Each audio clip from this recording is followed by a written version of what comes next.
ในตอนเช้าของวันที่28มังกร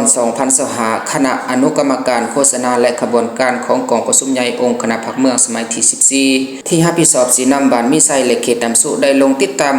สุกยู่อำนาจการปกครองบ้านมิไซเกี่ยวกับการโฆษณาและขบวนการต่างๆซึ่งนำโดยแมนทาน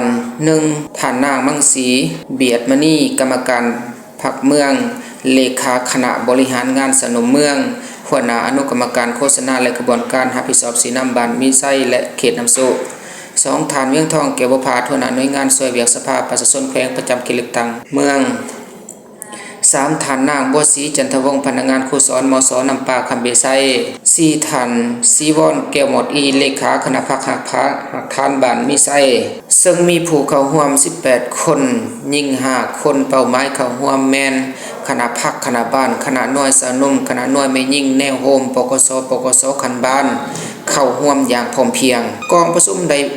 ผ่านขอตกลงฉบับเลขที่01/อคขลงวันที่6 พฤศจิกายน 2024ผ่านแผนการเคลื่อนไหวแต่ละระยะและแจ้งการสุกอยู่เวียกงานต่างๆของหัวหน้าอนุกรรมการโฆษณาและกระบวนการพร้อมนั้นก็ได้รับฟังการรายงานผลการจัดตั้งปฏิบัติเวียกงานของบ้านในระยะ1 ปีผ่านมาโดยสังเขปเสนอโดยตั้งหน้าเลขาคณะพรรคคณะบ้านมิไซในโอกาสดังกล่าวท่านนางมังสีเบียดมณีกรรมการพรรคเมืองเลขาคณะบริหารงานสนมเมืองหัวหน้าอนุกรรมการรับผิดชอบสีน้ำบ้านมิไซและเขตน้ำสุได้มีคำเห็นโอล้มและให้ทิศต่อวิธีการเผยแพร่นิติกรรมของกันเทิงเป็นต้นแม่นมติฉบับเลขที่04/กมสพลงวันที่11 เมษายน 2024มติฉบับเลขที่05/คบสพลงวันที่5 กันยายน 2023มติกองประชุมครบคณะบริหารงานส่วนกลางพรรคครั้งที่8สมัยที่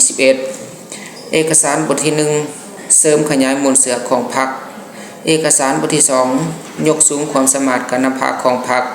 เอกสารบทที่3การสกัดกั้นและการแก้ไขปรากฏการณ์ย่อท้อภายในพรรคเอกสารบทที่4การฝึกฝนหล่อหลอมคุณสมบัติศีลธรรมปฏิบัติและนิติกรรมอื่นๆที่เห็นว่ามีส่วนเกี่ยวข้องในการก่อสร้างพรรคปลอดภัยเข้มแข็งนักแน่นและเวียกงานกระบวนการต่างๆให้ได้รับผลสำเร็จและมีประสิทธิผลดีขึ้น